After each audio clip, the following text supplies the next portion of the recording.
देखिए अगला जो चैप्टर है आपके पास, ये मध्यकालीन इतिहास का चैप्टर 4 है एनसीईआरटी बुक, और चैप्टर का नाम है किसान, जमींदार और राज्य। किसान, जमींदार और राज्य। और ये 8वां चैप्टर है प्राचीन इतिहास से लेकर के अभी तक का। प्राचीन इतिहास में 4 गो और इसका यह चौथा चैप्टर यानी 8वां चैप्टर। और यहाँ पर है कृषि समाज और मुगल साम्राज्य। मतलब मुगल साम्राज्य का मतलब मुगल वंश की स्थापना होता है 1526 में। मुगल वंश की स्थापना, इससे पिछले चैप्टर में हम लोगों ने पढ़ा था विजयनगर साम्राज्य के बारे में। चलिए यहाँ देखिए 16वीं से 17वीं सदी का समय यहाँ पर दिया हुआ है। बात करते हैं, देखिए यहाँ पर कृषि के लिए कितना अच्छा व्यवस्था किया गया है, आपको दिखाई देता होगा कितना अच्छा। एक ग्रामीण दृश्य 17वीं शताब्दी के एक मुगल चित्र का ब्यौरा है। यहाँ पर देखो, यहाँ पर कृषि हो रहा है, खेती हो रहा है, उसको दर्शाया गया है। देख रहे हैं कितना बढ़िया चित्र है। चलिए आगे देखते हैं। आगे लिखा हुआ है 16वीं 17वीं सदी के दौरान। अच्छा, 16वीं सदी का मतलब होता है 1500 से लेकर के 1599 तक, और 17वीं का मतलब 1600 से लेकर 1600 सदी के दौरान हिंदुस्तान में करीब करीब 85% लोग गांव में रहते थे। देखो शुरुआती समय में 16वीं 17वीं शताब्दी में 85% लोग कहाँ रहते थे? गांव में रहते थे। और ये छोटे खेतिहर और भूमि हर संभ्रांत दोनों ही कृषि उत्पादन से जुड़े थे और दोनों ही फसल के हिस्सों के दावेदार थे। और जो 85% जो किसान थे गांव में रहते थे, जिनके पास थोड़ा बहुत ज़मीन होता या नहीं होता, और वे अपना जीवन यापन चलाने के लिए खेती किया करते थे। कहता है इससे उनके बीच सहयोग, प्रतियोगिता और संघर्ष के रिश्ते बने, और इससे उन दोनों लोगों के बीच क्या बना? संघर्ष हुआ, प्रतिस्पर्धा हुआ, और एक दूसरे को सहयोग भी करते थे। आज भी आप देखते हैं गांव में किसान को एक दूसरे को सहयोग करते हैं, और सहयोग के दौरान ही कभी कभी आदमी को क्या हो जाता है? लड़ाई झगड़ा भी हो जाता है। आगे कहता है खेती से जुड़े इन तमाम रिश्तों के ताने बाने से गांव का समाज बनता था। आप देखिएगा जो लोग खेती करने वाले किसान हैं, वे लोग अपने ही जाति के लोगों से आस पड़ोस में शादी करने लगे, विवाह करने लगे, और धीरे धीरे उनका अपना एक समाज बसते चला गया। इसी समय कई बाहरी ताकतें भी ग्रामीण दुनिया में दाखिल हुई। जिस समय ग्रामीण क्षेत्रों में ऐसा विकास हो रहा था, उसी समय दुनिया से, बाहर के दुनिया से कई लोगों ने हमारे देश पर क्या किए? धावा बोल दिए। कहता है इनमें सबसे महत्वपूर्ण मुगल राज्य था। मुगल वंश आया 1526 में, 1500।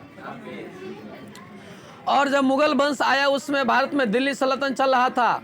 क्या चला था? दिल्ली सल्तनत। और जो अपनी आमदनी का बहुत बड़ा हिस्सा कृषि उत्पादन से उगाहा था।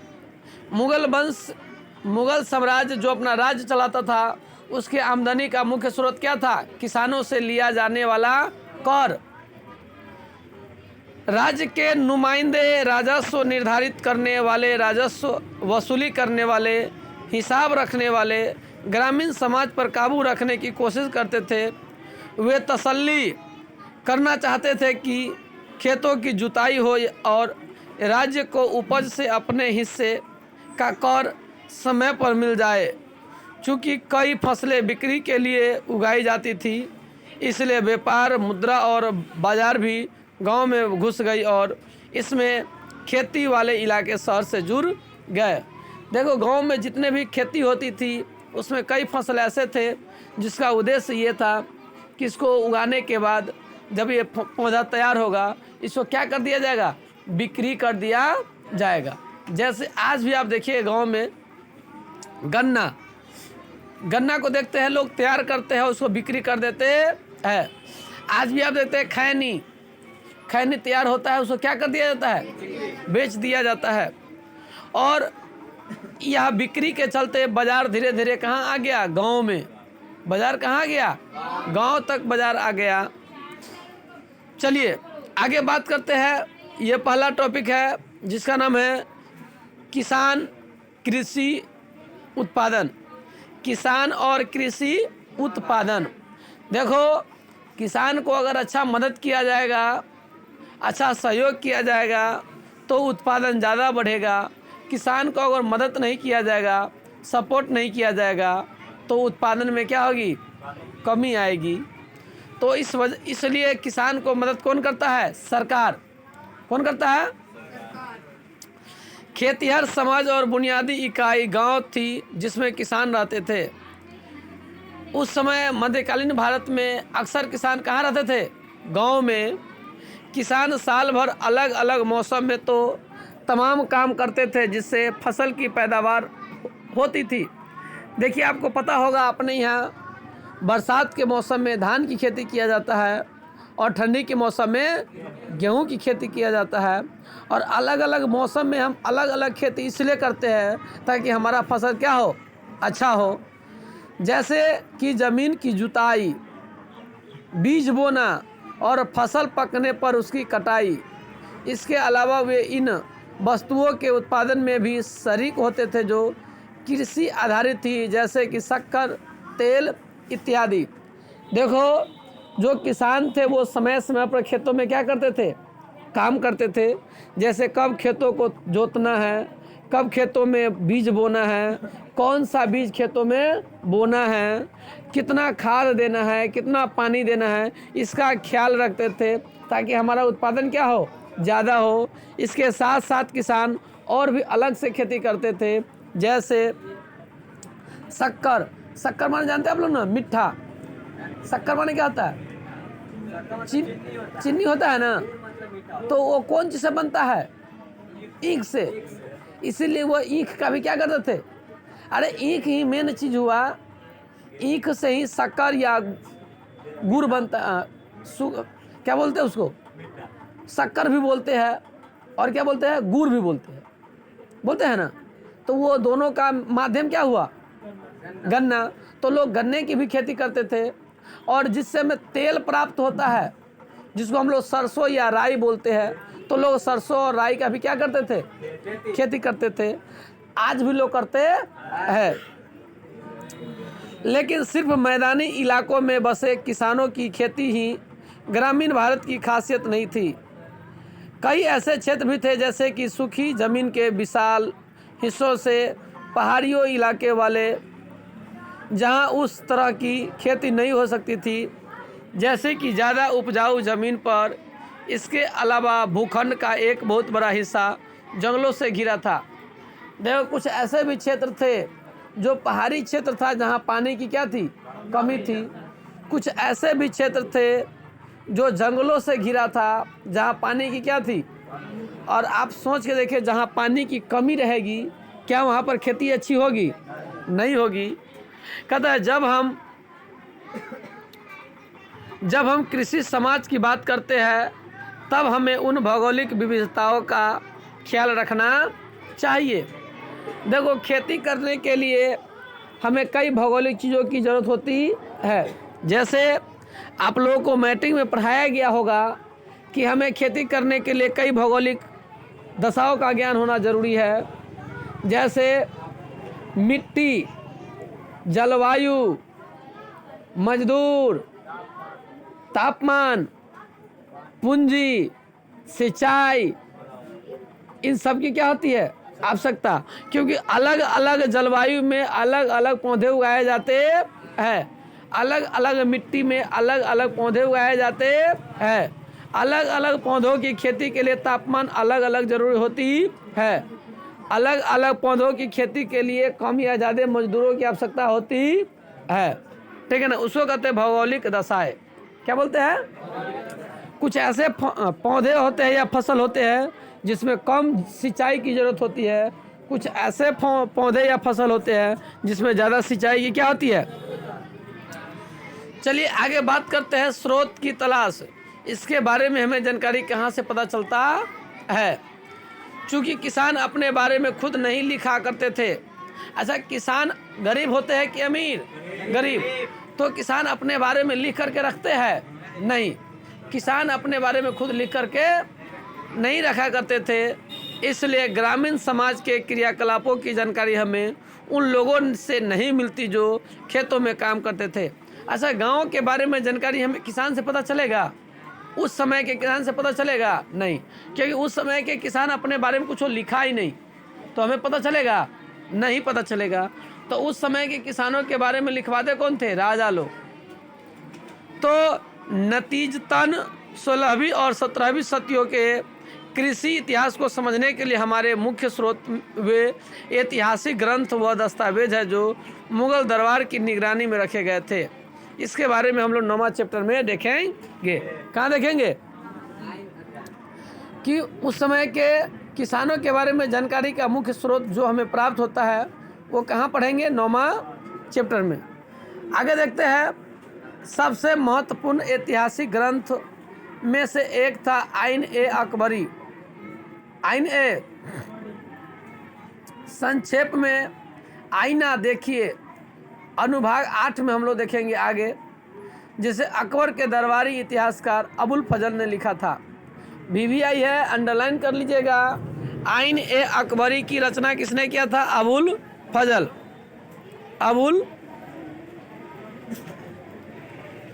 आइन ए अकबरी की रचना किसने किया था?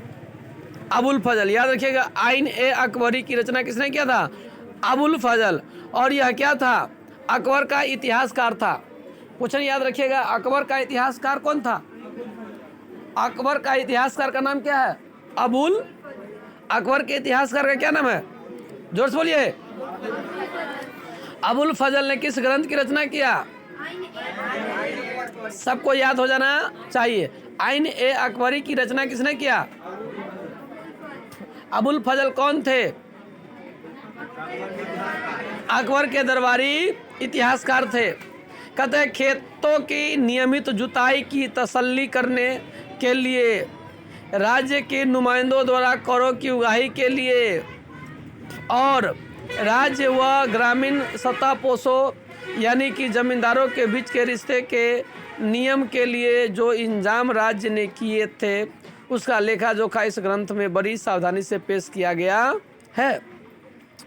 मतलब अकबर के समय में जो अकबर ने अपने पास अधिकारी को नियुक्त किया था कि कितना टैक्स लेना है, कितना टैक्स नहीं लेना है, ठीक है ना, कितना जो लोग जिसके पास ज़्यादा ज़मीन है उसे कितना टैक्स लेना है, किसको छोड़ देना है, इस प्रकार के जितने नियम कानून बना हुआ है वो सारे नियम कानून किस किताब में है? आइन ए अकबरी में, जिसकी रचना किसने किया? अबुल फजल। चलिए, आईना का मुख्य उद्देश्य अकबर के, देखो आइन का मुख्य उद्देश्य, आइन का मतलब आइन ए अकबरी, ये जो ग्रंथ है आइन ए अकबरी, जिसको आइन का मुख्य उद्देश्य अकबर के साम्राज्य का एक ऐसा खाका पेश करना था जहां एक मजबूत सत्ताधारी वर्ग सामाजिक मेलजोल बनाकर रखता था। आइन के लेखक के मुताबिक, आइन के लेखक अबुल फजल के मुताबिक मुगल राज्य के खिलाफ कोई बगावत या किसी की भी किस्म की स्वायत्त सत्ता की दावेदारी का असफल होना पहले ही तय था। यानी आइन ए अकबरी के अनुसार कोई भी व्यक्ति मुगल दरबार जो अकबर था उसके ऊपर आक्रमण नहीं करता था। दूसरे शब्दों में किसानों के बारे में जो कुछ हमें आइन से पता चलता है वह सत्ता के ऊंचे गलियारों का नज़रिया है। चलिए बात करते हैं खुशकिस्मती से आइन की जानकारी के साथ साथ हम उन स्रोतों का भी इस्तेमाल कर सकते हैं जो मुगलों की राजधानी से दूर के इलाकों में लिखे गए थे। इनमें 17वीं व 18वीं सदियों के गुजरात, महाराष्ट्र और राजस्थान से मिलने वाले वे दस्तावेज शामिल है जो सरकार की आमदनी की विस्तृत जानकारी देते हैं। कहता इसके अलावा ईस्ट इंडिया कंपनी के बहुत सारे दस्तावेज भी है जो पूर्वी भारत में कृषि संबंधों का उपयोगी खाका पेश करते हैं। ये सभी स्रोत किसानों, जमींदारों और राज्य के बीच तने झगड़ों के दर्ज करते हैं। लगे हाथ ये स्रोत यह समझने में हमारी मदद करते हैं कि किसान राज्य को किस नज़रियों से देखते थे और राज्य से उन्हें कैसे न्याय की उम्मीद थी। देखो, आइन 1 वर्ष से हमें यह भी पता चलता है कि किसान लोगों का राज्य के प्रति, राजा के प्रति कितना भरोसा था और राजा लोग जो थे वो किसानों के साथ कैसे न्याय व्यवस्था को स्थापित कर पाते थे।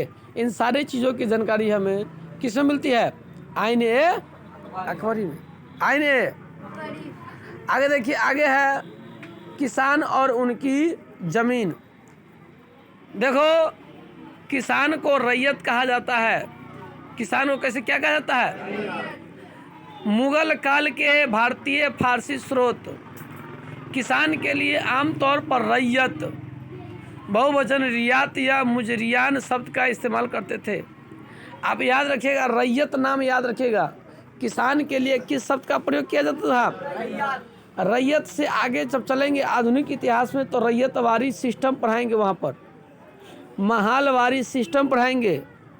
रैयतवारी और महालवारी, इस्तमरारी, रैयतवारी, महालवारी आधुनिक इतिहास में पढ़ाएंगे। इसीलिए रैयत का मतलब क्या होता है? किसान। आप यहाँ पर याद रखिएगा। साथ ही साथ हमें किसान या आसामी जैसे शब्दों भी मिलते हैं। देखो, आसामी का मतलब ये होता है जिसे राजा ने क्या कर लिया, अपने ज़मीन दे के बसा लिया हो।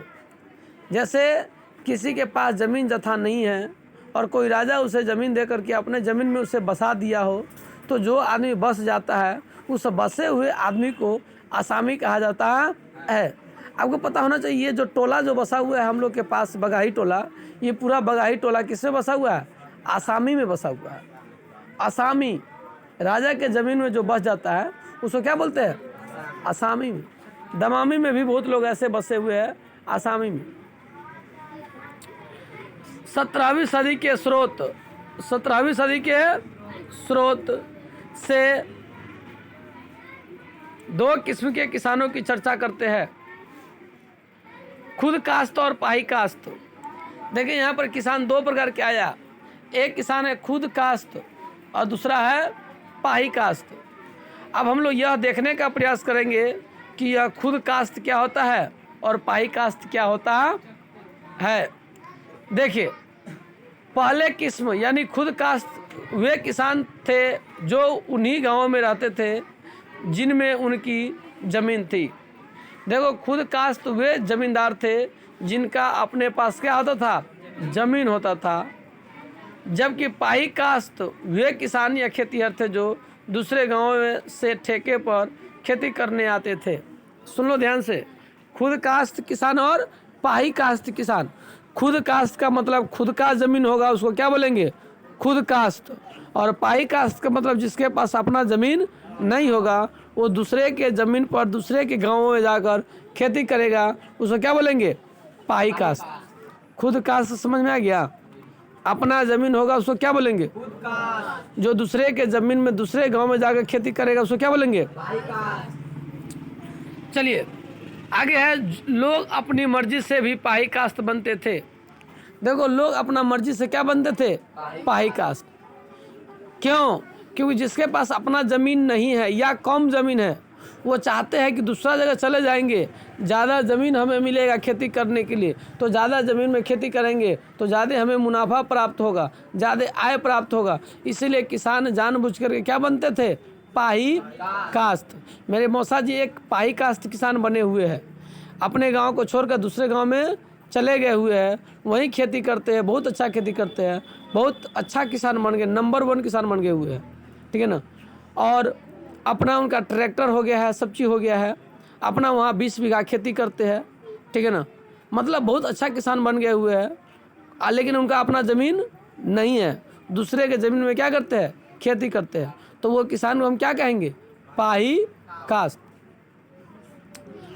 लोग अगर करों की शर्तें किसी दूसरे गांव से बेहतर मिले और मजबूरन भी, मसलन अकाल या भुखमरी के बाद आर्थिक परेशानी से कहता है उत्तर भारत के एक औसत किसान के पास शायद ही कभी एक जोड़ी बैल और 2 हल से ज़्यादा कुछ होता था। देखो बताते हैं, उत्तर भारत की बात करते हैं, उत्तर भारत में शायद ही ऐसा कोई किसान था। रेल लड़की सो रही है। देखो उत्तर भारत में शायद ही ऐसा कोई किसान था जिसके पास एक जोड़ा क्या होता था या 2 जोड़ा बैल होता था और उसके पास हल होता था। ज़्यादा के पास इससे भी कम। गुजरात में जिन किसानों के पास 6 एकड़ के करीब ज़मीन थी वे समृद्ध माने जाते थे। देखो बिहार में बहुत कम लोगों के पास एक जोड़ा बैल होता था, हल होता था, लेकिन गुजरात में जिसके पास 6 एकड़ ज़मीन होता था उसे क्या माना जाता था? समृद्ध यानी अमीर लोग माना जाता था। दूसरी तरफ बंगाल में एक औसत किसान की ज़मीन की ऊपर सीमा 5 एकड़ थी। 10 एकड़ ज़मीन वाले आसामी को अमीर समझा जाता था। जिसके पास 10 एकड़ ज़मीन होता था उसे बंगाल में क्या माना जाता था? अमीर। खेती व्यक्तिगत मिल्कियत के सिद्धांत पर आधारित थी। किसानों की ज़मीन उसी तरह खरीदी और बेची जाती थी जैसे दूसरे संपत्ति मालिकों की। 19वीं सदी के दिल्ली आगरा इलाके में किसानों की मिल्कियत का यह विवरण 17वीं सदी पर भी उतना ही लागू होता है जितना कि आज। हल जोतने वाले खेतीहर किसान हर ज़मीन की हदों की मिट्टी, ईंटों और कांटों से पहचान के लिए निशान लगाते हैं और ज़मीन के ऐसे हज़ारों टुकड़े किसी भी गांव में देखे जा सकते हैं। देखो बताते हैं, अपने यहाँ किसान सब क्या करते हैं? अपने अपने खेतों को अलग रखने के लिए खेतों पर आज के ज़माने में देखिए आरी बांधते हैं। क्या बांधते हैं? पहले के समय के लोग आरी न बांध करके क्या बोलते थे? कांटा रोप देते थे, घेर देते थे ताकि खेतों का पहचान अलग हो सके। क्या करते थे? घेर देते थे ताकि खेतों का पहचान क्या हो सके? अलग हो सके। चलिए दूसरा यहाँ पर टॉपिक है जिसका नाम है सिंचाई और तकनीक। सिंचाई और देखो ज़मीन की बहुतायात, मजदूरों की मौजूदगी और किसानों की गतिशीलता की वजह से कृषि का लगातार विस्तार हुआ। देखो जैसे जैसे समय बीतता गया कृषि का विकास क्या होता चला गया। चूँकि खेती की प्राथमिक उद्देश्य लोगों का पेट भरना था। पहले के लोगों को पेट भरने से मतलब था, विकास से कोई मतलब नहीं था। इसलिए रोज़मर्रा के खाने की ज़रूरतें जैसे चावल, गेहूँ, ज्वार इत्यादि फसलें सबसे ज़्यादा उगाई जाती थी। जिन इलाकों में प्रतिवर्ष 40 इंच या इससे ज़्यादा बारिश होती थी वहाँ कमोबेश चावल की खेती होती थी। मतलब जहाँ ज़्यादा वर्षा होता वहाँ चावल की खेती होती और जहाँ वर्षा नहीं होता वहाँ चावल की खेती नहीं होती। यानी नींद आ रहा है। आगे देखिए, कम और कमतर बारिश वाले इलाकों में क्रमशः गेहूं और ज्वार बाजरे की खेती ज़्यादा प्रचलित थी। जहां कम वर्षा होता वहां गेहूं की खेती होती और बाजरे की खेती होती। जहां ज़्यादा वर्षा होता वहां चावल की खेती होती थी। मानसून भारतीय कृषि की रीढ़ था। देखो मानसून को भारतीय कृषि का क्या कहा गया? रीढ़। जैसा कि आज भी है, लेकिन कुछ ऐसे फसलें भी थी जिनके लिए अतिरिक्त पानी की ज़रूरत थी। इनके लिए सिंचाई के कृत्रिम उपाय बनाने पड़े। अब पानी नहीं है तो पानी के लिए हम क्या करेंगे? सिंचाई का व्यवस्था करवाएंगे। कृत्रिम सिंचाई। कृत्रिम सिंचाई, कृत्रिम सिंचाई का मतलब नहर का व्यवस्था करवाएंगे। सिंचाई कार्यों को राज्य की मदद भी मिलती थी। मसलन उत्तर भारत में राज्य ने कई नई नहरों और नाले खुदवाए और कई पुरानी नहरों की मरम्मत करवाए। जैसे कि शाहजहां के शासनकाल के दौरान पंजाब में शाह नहर, याद रखिएगा शाहजहां के समय में पंजाब में शाह नहर बनाया गया। या आप याद रखिए, अंडरलाइन कर लीजिए। शाह नहर किसने बनवाया? शाहजहां ने। शाहजहां के समय में पंजाब में कौन नहर बनाया गया? शाह। नहर का नाम है शाह, बनाने वाला शाह जहां। अपने नाम पर ही नहर का नाम रखा शाह नहर। वैसे तो खेती मेहनत कशी का काम था। देखो खेती में बड़ा मेहनत होता है, सबको पता है। रोपनी, टोभनी, कटनी, पिटनी, छटनी करने में बड़ा क्या होता है? मेहनत। लेकिन किसान ऐसी तकनीकों का इस्तेमाल भी करते थे जो अक्सर पशु बल पर आधारित होती थी। ऐसा एक उदाहरण लकड़ी के उस हल्के हल का दिया जा सकता है जिसके एक छोर पर लोहे की नुकीली धार या फार निकालकर आसानी से बनाया जा सकता था। ये मिट्टी आज जो आप लोग जो हल जो देखते हैं ना, बैल वाला हल, उसको फार बोलते हैं। लोहा का जो होता है क्या बोलते हैं? फार। पहले ऐसा नहीं था।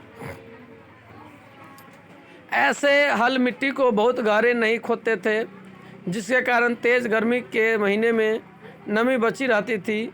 बैलों के जोड़े के सहारे खींचे जाने वाले बरमे का इस्तेमाल बीज बोने के लिए किया जाता था, लेकिन बीजों को हाथ से छिड़क कर बोने का रिवाज ज़्यादा प्रचलित था। पहले के समय में ज़्यादा करके धान हो या गेहूँ हो, बो दिया जाता था। बौकट खेती होता था, उस खेती का नाम था बौकट खेती। आज भी आप कई जगह पर देखिए मरुआ को बो के खेती किया जाता है, धान को बो दिया जाता है, गेहूं को बो दिया जाता है, सरसों को बो दिया जाता है, उसको बोलते हैं बौकट कृषि। लेकिन अब जो है नए युग में धान को बोया नहीं जाता है, उसको उखाड़ करके एक जगह बिया तैयार कर लेगा और उस बिया को दूसरे जगह फिर से रोप दिया जाता है। और रोपने वाला में ज़्यादा उत्पादन होता है, बौकट वाला में कम उत्पादन होता था। मिट्टी की गुड़ाई के साथ साथ निराई के लिए लकड़ी के मुठ वाले लोहे के पतले धार काम में लाए जाते थे। चलिए आगे है फसलों की भरमार। देख लेते हैं इस टॉपिक को। कहता है फसलों के दो मुख्य चक्रों के दौरान खेती की जाती थी, एक खरीफ और दूसरी रबी। देखो खरीफ फसल वही आएगा जो 3 अक्षर वाला होगा, जैसे चावल। चावल के जोड़े जितने फसल होएगा सब खरीफ फसल। अब आप कल्पना करो कि चावल का जब खेती होता है यानी धान का जब खेती होता है उस समय कौन कौन खेती होता है, वो सारे के सारे फसल हो जाएगा खरीफ फसल। और 2 अक्षर वाला गेहूँ नाम है गेहूँ रबी। 2 अक्षर वाला गेहूँ, 2 अक्षर वाला रबी। गेहूँ के जोड़े जितने फसल होगा सब क्या हो जाएगा? रबी फसल। और ये क्वेश्चन आगे दरोगा में पूछा हुआ भी था कि निम्न में कौन रबी फसल है, तो याद रखिए 2 अक्षर वाला गेहूँ और गेहूँ से संबंधित जितना भी होगा सब चला जाएगा रबी फसल। यानी सूखे इलाके और बंजर जमीन को छोड़ दे तो ज़्यादातर जगहों पर साल में कम से कम 2 फसलें होती थी, जहां बारिश या सिंचाई के अन्य साधन हर वक्त मौजूद थे।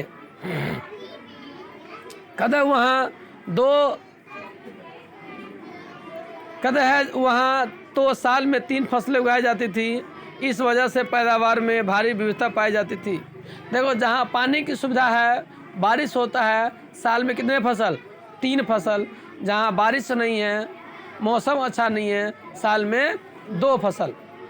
अपना यहाँ साल में 3 फसल उगाया जाता है, धान भी हो जाता है, गेहूँ भी हो जाता है और बीच में कोई और अभी का फसल भी हो जाता है, गर्मा फसल उसको बोलते हैं। कहता है उदाहरण के तौर पर आइन हमें बताती है कि दोनों मौसम मिलाकर मुगल प्रांत आगरा में 39 किस्म की फसलें उगाई जाती थी। याद रखिएगा आगरा में कितने प्रकार की फसल होती थी? 39 प्रकार की फसलें। दिल्ली में 43 प्रकार की फसलें और बंगाल में सिर्फ चावल का 50 किस्म था। जरा सोचो, जो उस समय के बंगाल था, आज का बिहार, बंगाल, उड़ीसा, झारखंड सभी उस समय के बंगाल था, और इसमें कितने फसल उगाए जाते थे? चावल का खाली का किस्म, मतलब चावल 50 वेराइटी का, 50 वेराइटी खाली कौन सी? चावल। हालांकि दैनिक आहार की खेती पर ज़्यादा जोर दिया जाता था, मगर इसका मतलब यह नहीं था कि मध्यकालीन भारत में खेती सिर्फ गुजारा करने के लिए की जाती थी। स्रोतों से हमें अक्सर जिन्स ए कामिल यानी सर्वोत्तम फसल, याद रखिएगा सबसे बढ़िया फसल को क्या कहा गया? जिन्स ए कामिल जैसे लफ्ज मिलते हैं। मुगल राज्य भी किसानों को ऐसी फसलों की खेती करने के लिए बढ़ावा देता था, क्योंकि इनसे राज्य को ज़्यादा कर मिलता था। कपास और गन्ने जैसी फसलें बेहतरीन जिन्स ए कासिम थी। जो महंगे फसल थे, जिससे ज़्यादा आय प्राप्त होता था, उसे क्या कहा गया? जिन्स ए कामिल। जिन्स ए, याद रखिएगा, जिन्स ए बढ़िया फसल को जिन्स ए कामिल कहा गया, जिससे ज़्यादा आय प्राप्त होता था। कपास और गन्ने जैसी फसलें बेहतरीन जिन्स ए कामिल थी। अंडरलाइन कर लेना, कपास और गन्ना। आगे है, मध्य भारत और दक्कन भारत में फैले हुए जमीन के बड़े बड़े टुकड़ों पर कपास उगाई जाती थी, जबकि बंगाल अपनी चीनी के लिए मशहूर था। बंगाल किसके लिए? तिलहन यानी सरसों और दलहन भी नकदी फसलों में आती थी।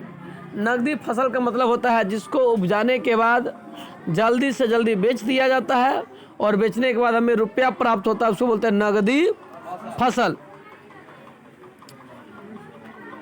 कहता है, इससे पता चलता है कि भारत की औसत किसान की ज़मीन पर किस तरह पेट भरने के लिए होने वाले उत्पादन और व्यापार के लिए किए जाने वाले उत्पादन एक दूसरे से जुड़े हुए थे। आगे कहता है, 17वीं सदी में दुनिया के अलग अलग हिस्सों से कई नई फसलें भारतीय उपमहाद्वीप पहुंची। मसलन मक्का भारत में अफ्रीका और स्पेन के रास्ते आया। याद रखिएगा, मक्का भारत में कहाँ से आया? स्पेन और अफ्रीका से। मक्का कहाँ से आया भारत में? मक्का पहले भारत में नहीं था, वो स्पेन और 17वीं सदी तक इसकी गिनती पश्चिमी भारत की मुख्य फसलों में होने लगी। टमाटर, आलू, मिर्च जैसी सब्जियां नई दुनिया से लाई गई। नई दुनिया अमेरिका को कहा गया। नई दुनिया किसको कहा गया? तो अमेरिका से क्या आया? टमाटर, आलू, मिर्च। इसी तरह अनानास और पपीता जैसे फल वहीं से लाए। अनानास और पपीता फल वहीं से लाए। कहाँ से? नई दुनिया यानी अमेरिका से। चलिए, आज का टॉपिक यही पर समाप्त करते हैं। कल पढ़ाएंगे ग्रामीण समुदाय। ग्रामीण समुदाय। चलिए देखिए, यहाँ पर कल और कुछ बताएंगे। कल रहट का प्रयोग कैसे होता है, पानी कैसे निकाल करके क्या होता था, खेती होता था।